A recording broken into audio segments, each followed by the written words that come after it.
Hello guys! Welcome back to my channel. Today I have a review and tutorial on this Morphe and Jacqueline Hill Master Collection brushes as well as this Armed and Gorgeous Eyeshadow Palette. Kung gusto nyo makita kung paano ko ginawa itong makeup look na ito and of course the review, go ahead and keep on watching.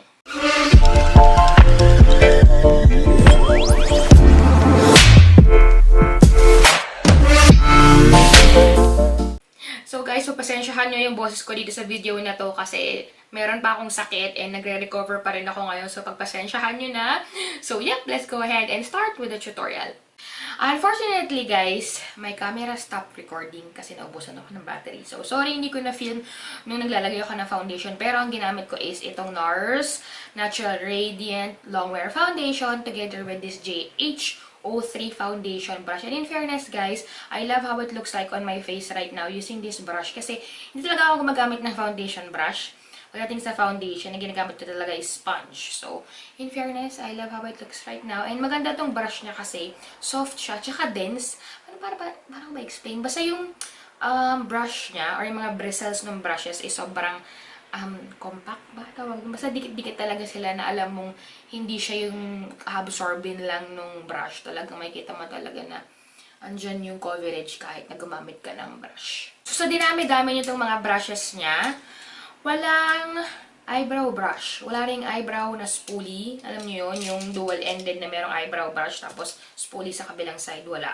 Pero siguro ito pwede nyo nang gamitin. This is the JH43. Pero I'm gonna use this later sa ibang, sa iba ko siya gagamitin. So, I'll just continue putting on my brows and I'll be back. So, tapos na ako mag-brows and naglagay na ako ng shadow shields kasi ang next na gagawin natin is yung eyeshadow.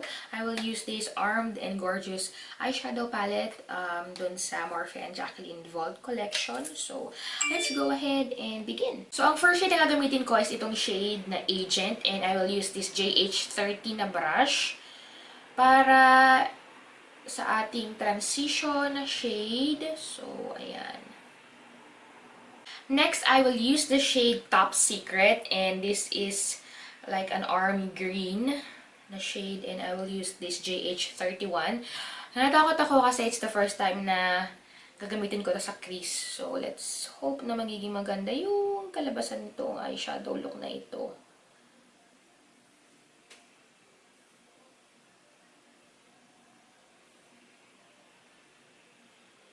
Next, I'm going to use the shade Smooth Criminal. And ito yung ilalagay ko sa aking, just below my crease. Kasi gusto ko medyo darken pa yon. So, ito yung gagamitin kong brush. This is JH37.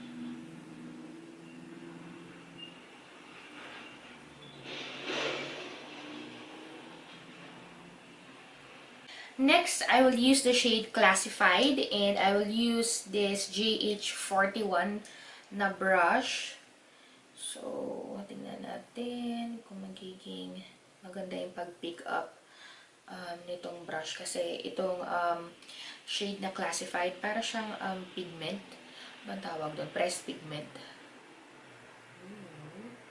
So, let's see.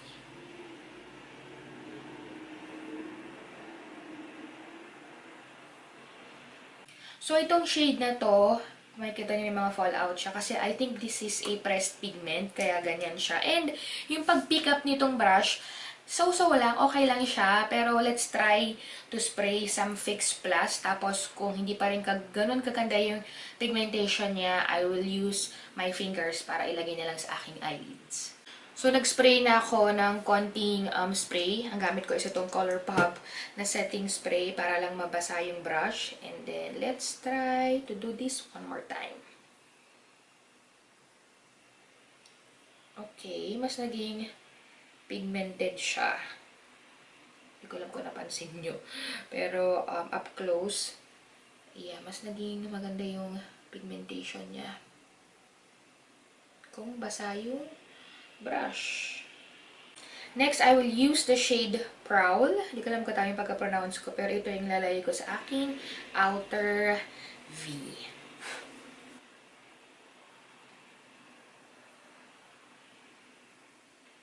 And then, I will highlight my brow bone using the shade VIP. And I will use this JH38 na brush.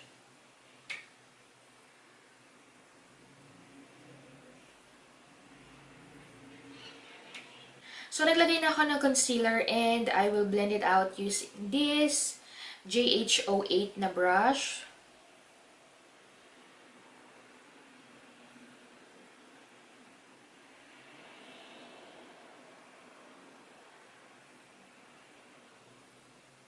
So guys, I'm done blending out my under eye concealer. And guys, I'm so amazed with this JH08 brush. Ito kasi yung ginamit ko. And sobrang ganda. It's like a mini version of this foundation brush. And yun nga, hindi na ako gumagamit ng brush kapag biniblend out ko yung concealer ko.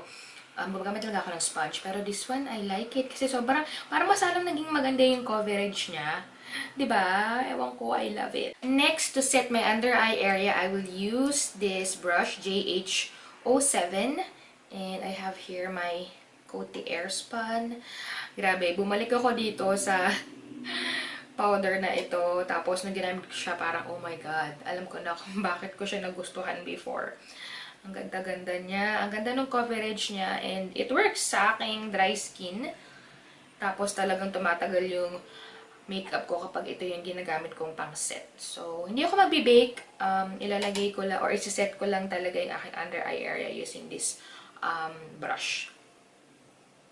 So, nakapaglagay na ako ng false eyelashes. Next is, isasmudge ko lang yung aking lower lash line using this JH43 na brush. And, imimix ko lang yung mga ginamit kong shade kanina, like yung Agent, Smooth Criminal, at saka Proud.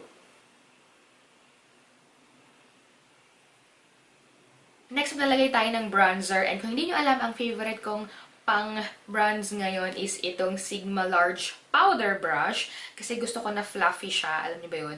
So, ngayon, meron tayong itatry na bago. This is the JH02. So, ganun din siya fluffy, pero medyo pinch yung brush na to. Ayan. So, I will use, ito yung favorite ko din na pang bronze ngayon. This is the Too Faced Chocolate Soleil. So, ayan.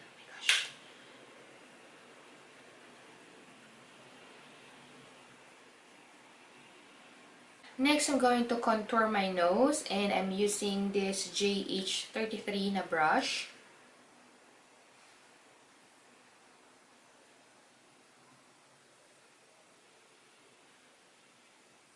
And to contour our cheekbones, I'm going to use this JH05. So, medyo maliit kasi yung mga nakasulat na brushes, tapos silver yung sulat, so medyo mahirap basahin. So, I will use this to chisel my cheekbones.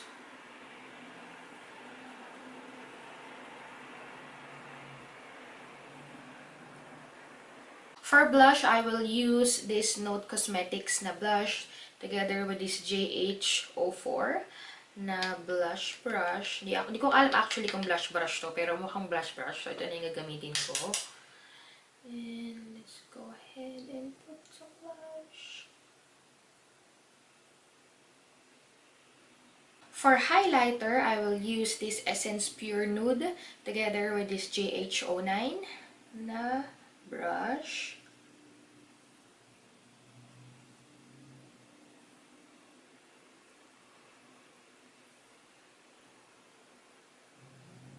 And to highlight my inner corner, I will use this brush, JH39, to highlight the inner corners of my eye.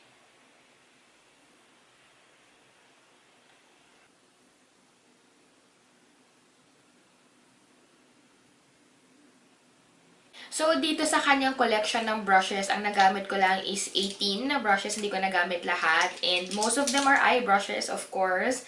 And let's go ahead and review first the eyeshadow palette. Kasi I guess yun yung isa pang highlight nitong video na to. So, comparing this palette dun sa unang ginawan ko ng tutorial, which is yung Ring the Alarm eyeshadow palette, I definitely like this one better. Mas maganda yung pag-blend out ng mga matte shades dito. Sobrang ganda nila, especially yung Smooth Criminal and Agent. Actually, pati yung Prowl, maganda sila. Ang nahirapan lang ako is yung Classified kasi I used a brush dun sa unang paglagay ko, pero hindi maganda yung pigmentation niya. So, tinry ko na ibasa yung aking brush using a setting spray. So, maganda siya. Pero, I prefer using your finger paglalagay nyo itong eyeshadow na to sa inyong eyelids kasi doon talaga magpa-pop yung shade na to. And then the fallout, wala akong masyado na experience na fallout dito sa mga eyeshadow na to. Pero dun sa unang palette, yung Ring de Alarm, medyo down yon, thumbs down. Pero ito, I like this one better talaga. Now, let's go ahead and review this master collection ni Jaclyn Hill and Morphe. Ang price nito online is $165. And guys, to tell you the truth talaga, hindi ko naman kailangan tong brushes na to eh. Meron akong mga brushes na very similar dito sa mga nandito sa collection na to. Pero binili ko pa din kasi nga gusto ko ipakita sa inyo. And of course, gift ko na rin sa sarili ko kasi nga, diba, yung birthday ko. So, binili ko na siya.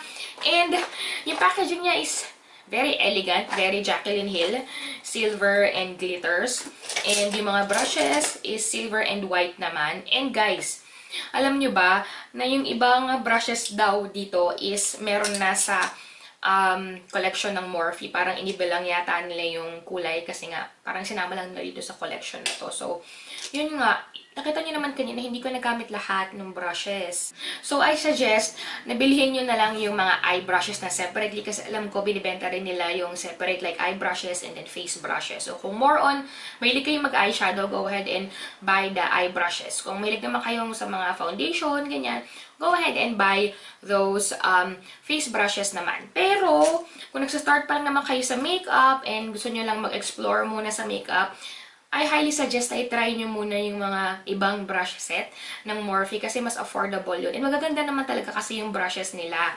Pero yun nga, dahil nga collab, diba? Tapos, yung ibang brushes dito is hindi ko rin ini-expect na ganun siya kaganda. Like for example, the foundation brush. And, where's the other one? Yung ito, yung pinang-blend ko sa aking under eye concealer. Itong dalawang to talaga yung game changer para sa akin. Kasi, na-conclude ko after doing my makeup is, mas maganda yung coverage na nabibigay ng brushes. Kasi, di ba nga, yung mga sponges, parang nasi-shear out niya yung coverage nung foundation, nung cream na nilalagay natin sa mukha. Pero kapag gumamit ka ng mga brushes na ganito, mga dense brushes, mas maganda yung coverage. Eh, ako, kailangan ko ng coverage kasi nga, marami akong kailangan itago sa face ko. So, na-appreciate ko talaga yung dalawang brushes na yun. So, yeah, yun lang. Kumbaga, nasa sa inyo na rin yun kung kaya ba ng bulsa nyo or kung kailangan nyo talaga. Kayo na rin yung mag-weigh kung dapat ibang bilhin tong master collection na ito. So, that's it guys for the review on the Master Collection and yung Armed and Gorgeous na eyeshadow palette. Meron pa akong dalawang eyeshadow palette na hindi nagagawa ng review. So, yan, next time. Gagawa natin siya ng review and of course, a short tutorial. Thank you for watching guys and I'll see you on my next video.